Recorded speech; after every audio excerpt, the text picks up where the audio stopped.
Hello everyone, welcome to ए। आप सभी का हमारे चैनल इंग्लिश विद अजय में स्वागत है। दोस्तों, आज हम अंग्रेजी के एक महत्वपूर्ण टॉपिक जिसका नाम पार्ट्स ऑफ स्पीच है, उसके बारे में जानेंगे। क्योंकि पार्ट्स ऑफ स्पीच किसी भी वाक्य की संरचना के लिए काफ़ी महत्वपूर्ण भूमिका निभाता है।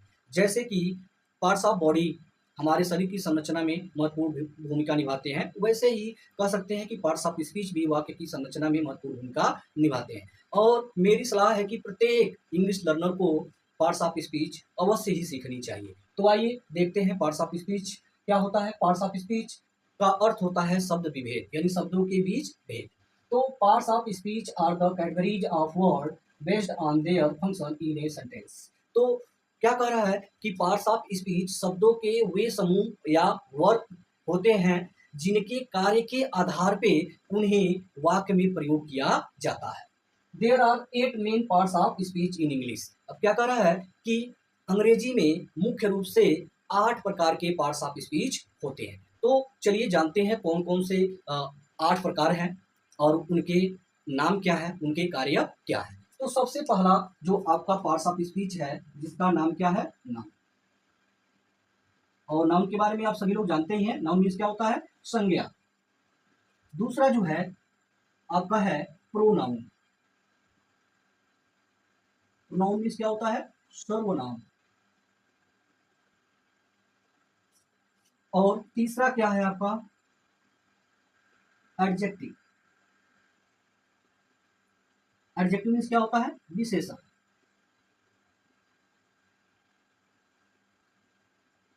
और चौथा आपका है वर्ब। वर्ब मीन्स होता है क्रिया।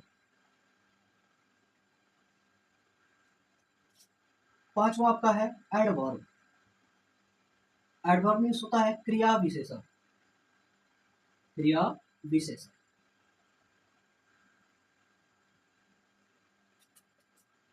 और 6 नंबर आपका क्या होता है, प्रीपोजिशन। यानी इसको बोलते हैं संबंध बोधक अव्यय। सातवां आपका जो होता है कंजक्शन।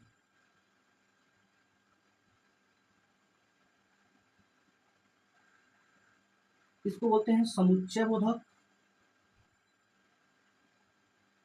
समुच्चय समुच्चय बोधक, या इसको संयोजक के नाम से भी जानते हैं। और आपका लास्ट 8वां नंबर है इंटरजेक्शन। इंटरजेक्शन जिसको बोलते हैं विषमयादि। विषमयादि बोधक। विषमयादि बोधक। तो यहाँ पे आपने देखा कि मुख्य रूप से 8 प्रकार के पार्ट्स ऑफ स्पीच हैं। अब हम एक एक के बारे में जानेंगे कि नाउन क्या होता है, प्रोनाउन क्या होता है, एडजेक्टिव क्या होता है, वर्ब क्या होता है, एडवर्ब क्या होता है, प्रीपोजिशन क्या होता है, कंजक्शन क्या होता है और इंटरजेक्शन क्या होता है। तो अब हम एक एक करके विस्तृत थोड़ा देखेंगे ताकि यह आपको क्लियर होता रहे। तो चलिए हम आगे बढ़ते हैं एक एक टॉपिक की ओर।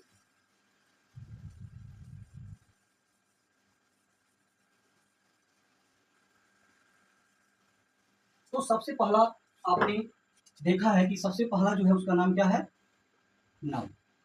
यानी जो सबसे पहला है उसका नाम क्या है, नाउन। तो सबसे पहले हम नाउन यानी संज्ञा के बारे में देखेंगे।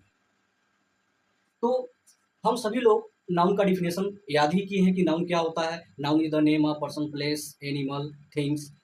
यह हम लोग बचपन से ही याद करते आए हैं, तो सबको ये पता ही है।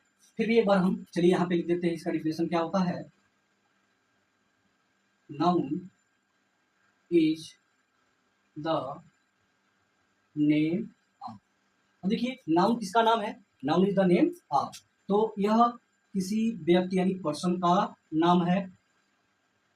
तो पर्सन में जैसे राधा,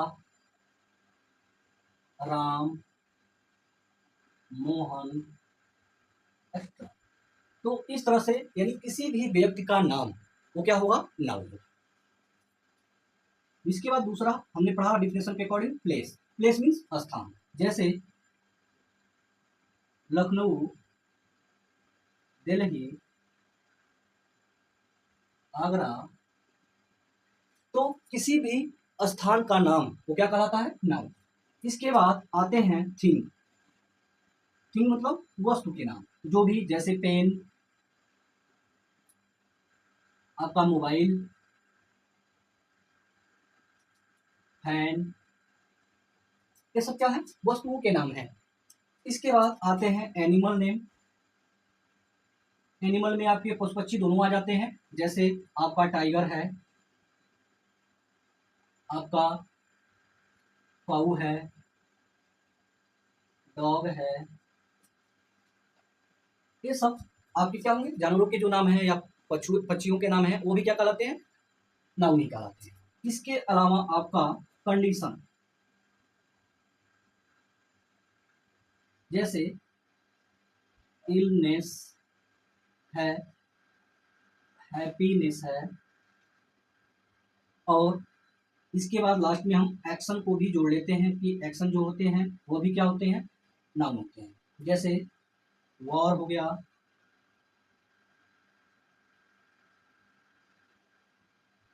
मूवमेंट हो गया, ये सब क्या है?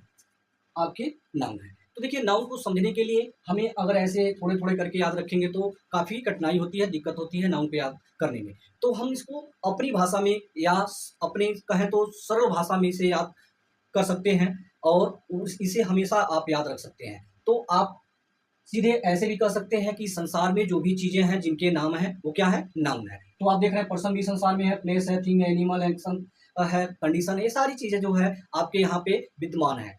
और दूसरे शब्दों में आपको पता भी है कि noun is the naming word, यानी नाउन क्या है? नाम वाले शब्द हैं। तो इससे भी आपको आइडिया लग जाएगा कि नाउन क्या होता है। तो अब नाउन में आपको कंफ्यूज नहीं होना है, आपको बस याद रखना है कि संसार में जितनी भी चीजें हैं जिनके नाम हैं वे सब क्या है? नाउन है। तो अब नाउन के बाद दूसरा आता है प्रोनाउन। तो प्रोनाउन क्या होता है? इसको हम देखते हैं। प्रोनाउन आपको पता है प्रोनाउन क्या होता है? तो चलिए देखते हैं दूसरा प्रोनाउन। तो दूसरा जो पार्ट्स ऑफ स्पीच है उसका नाम क्या है? प्रोनाउन। और प्रोनाउन मीन्स क्या होता है? सर्वनाम। सर्वनाम का मतलब क्या है? यानी सबका नाम।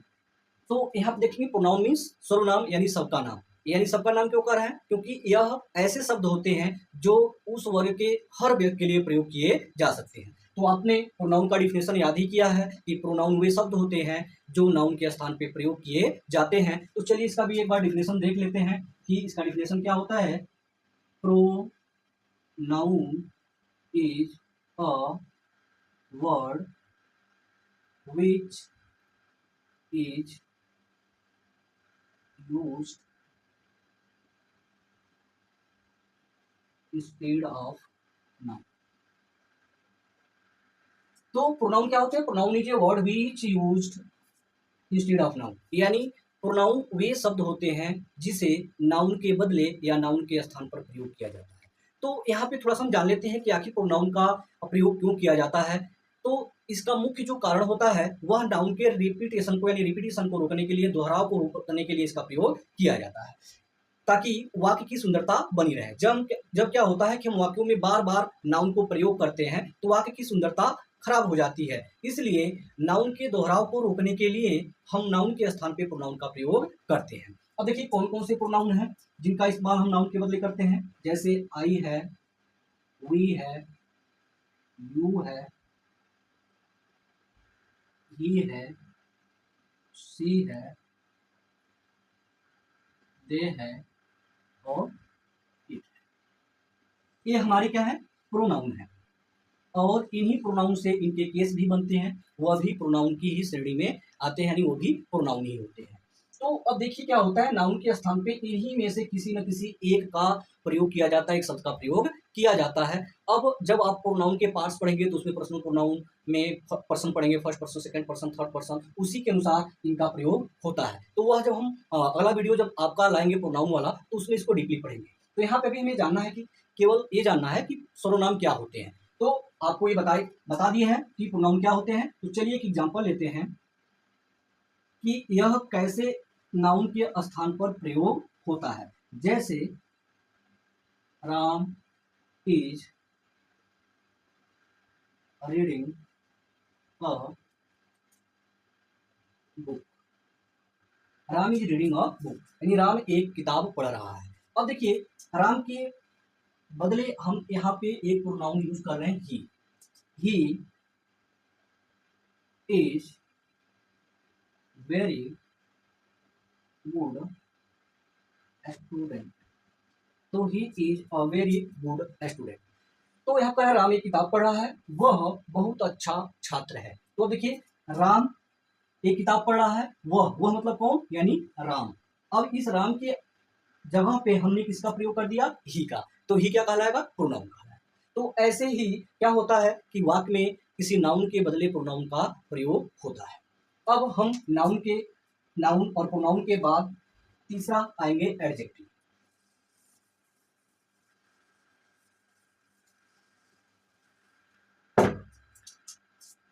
तीसरा आपका है एडजेक्टिव। एडजेक्टिव मीन्स क्या होता है, विशेषण। यानी विशेषण का अर्थ क्या होता है, विशेषता बताने वाला। तो अब देखिए, विशेषण क्या कार्य करता है, विशेषता बताने का कार्य करता है। और यह विशेषता किसकी बताता है, किसी नाउन या प्रोनाउन की। तो हम कह सकते हैं नाउन या प्रोनाउन की विशेषता बताने वाला शब्द ही क्या कहलाता है, विशेषण कहलाता है। इसको भी एक बार इसका भी एक बार डिफिनेशन देख लेते हैं। डिफिनेशन क्या है, तो adjective is a word which qualifies noun or pronoun। तो क्या कर रहा है, एडजेक्टिव जो word which qualifies noun or pronoun, यानी एडजेक्टिव एक शब्द है जो नाउन या प्रोनाउन की विशेषता बताता है। ठीक है, तो अब देखेंगे कि कोई एडजेक्टिव नाउन या प्रोनाउन की विशेषता कैसे बताता है। देखिए, एडजेक्टिव के रूप में बहुत सारे वर्ड आते हैं, जैसे ब्यूटीफुल, हैंडसम, टॉल, लॉन्ग। ठीक है, इस तरह के बहुत सारे शब्द हैं जिनका इस्तेमाल किसी व्यक्ति, वस्तु की विशेषता बताने के लिए किया जाता है। तो यहाँ पे हम एज देखेंगे, जैसे कि क्या है, ब्यूटीफुल, ब्यूटीफुल है, हैंडसम है, टॉल है, लॉन्ग है। तो इस तरह के बहुत सारे वर्ड हैं जो किसी नाउन या प्रोनाउन की विशेषता बताते हैं। अब इनको एग्जाम्पल के थ्रू समझेंगे कि कैसे यह नाउन या प्रोनाउन की विशेषता बताते हैं। जैसे Radha is a beautiful girl. तो अब क्या कर रहे हैं, Radha is a beautiful girl, यानी राधा एक सुंदर लड़की है। तो देखिए, यहाँ पे गर्ल भी क्या है, नाउन है, और इस नाउन की विशेषता बता रहा है कैसी लड़की, यानी सुंदर। तो उसकी विशेषता बता रहा है। तो इस तरह से जो एडजेक्टिव होते हैं किसी नाउन या प्रोनाउन की विशेषता बताने का कार्य करते हैं। इसके बाद हम देखेंगे तीसरे के बाद चौथा।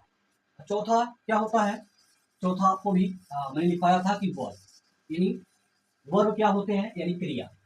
तो क्रिया से आप क्या समझते हैं, यानी आपने पढ़ा ही है कि वर्ब एक एक्शन वर्ड, या कह सकते हैं कि वर्ब इज एक्शन वर्ड। तो हम सबसे पहले चौथा देखेंगे, वर्ब। वर्ब मीन्स क्या होता है, क्रिया। अब इसको हम देख लेते हैं, इसका भी डिफिनेशन देख लेते हैं। इसका डिफिनेशन क्या है, verb is a word used for saying something about some person or thing। तो क्या कह रहा है कि verb is a word used for saying something about some person और थिंग, यानी वर्ब भी एक शब्द है जिसका प्रयोग यानी किसी व्यक्ति या वस्तु के बारे में कुछ कहने के लिए किया जाता है। तो यानी यह क्या कार्य करता है, किसी व्यक्ति या वस्तु के बारे में कुछ कहता है, या ये भी कह सकते हैं कि क्रिया क्या होता है, यानी क्रिया जो होता है यानी एक्शन वर्ड, यानी जिन शब्दों से किसी कार्य का होना पाया जाए वह क्या होता है, क्रिया होता है, यानी वर्ब होता है। तो यहाँ पे देखेंगे वर्ब में क्या क्या है, तो बहुत सारे वर्ब हैं जिनका प्रयोग हम करते हैं, जैसे कम है, कम मीन्स आना, गो मीन्स जाना, ईट मीन्स खाना, सिंग मीन्स गाना। ये सब ऐसे बहुत सारे वर्ब हैं जिनका प्रयोग हम अपने वाक्यों में करते हैं और जिनसे किसी कार्य का होना पाया जाता है। तो एग्जाम्पल में हम देखेंगे कि कैसे यह वाक्य में प्रयोग होते हैं। तो जैसे सी हैज संग ए सॉन्ग, सी हैज संग ए सॉन्ग, यानी वह एक गीत गा चुकी है। यहाँ पे संग जो है यानी क्रिया, यानी सिंग का ही क्या है, थर्ड फॉर्म है। अब इसके बाद एक एग्जाम्पल और देखते हैं कि रमेश इज प्लेइंग फुटबॉल। तो रमेश इज प्लेइंग फुटबॉल, यानी रमेश फुटबॉल खेल रहा है। तो यहाँ पे क्या कार्य हो रहा है, खेलने का, और यहाँ पे क्या कार्य हो रहा है, गाने का। तो यानी क्रिया क्या है, ऐसे शब्द हैं जो किसी कार्य के होने का संकेत करते हैं। तो बाकी जो 4 बचे हुए हैं उनको हम नेक्स्ट वीडियो में लाएंगे, क्योंकि वीडियो हमारा लंबा हो रहा है और मोबाइल से अपलोड करने में काफ़ी दिक्कत होती है। तो उम्मीद करेंगे कि आप सभी को हमारे सेकेंड पार्ट का इंतज़ार रहेगा। धन्यवाद।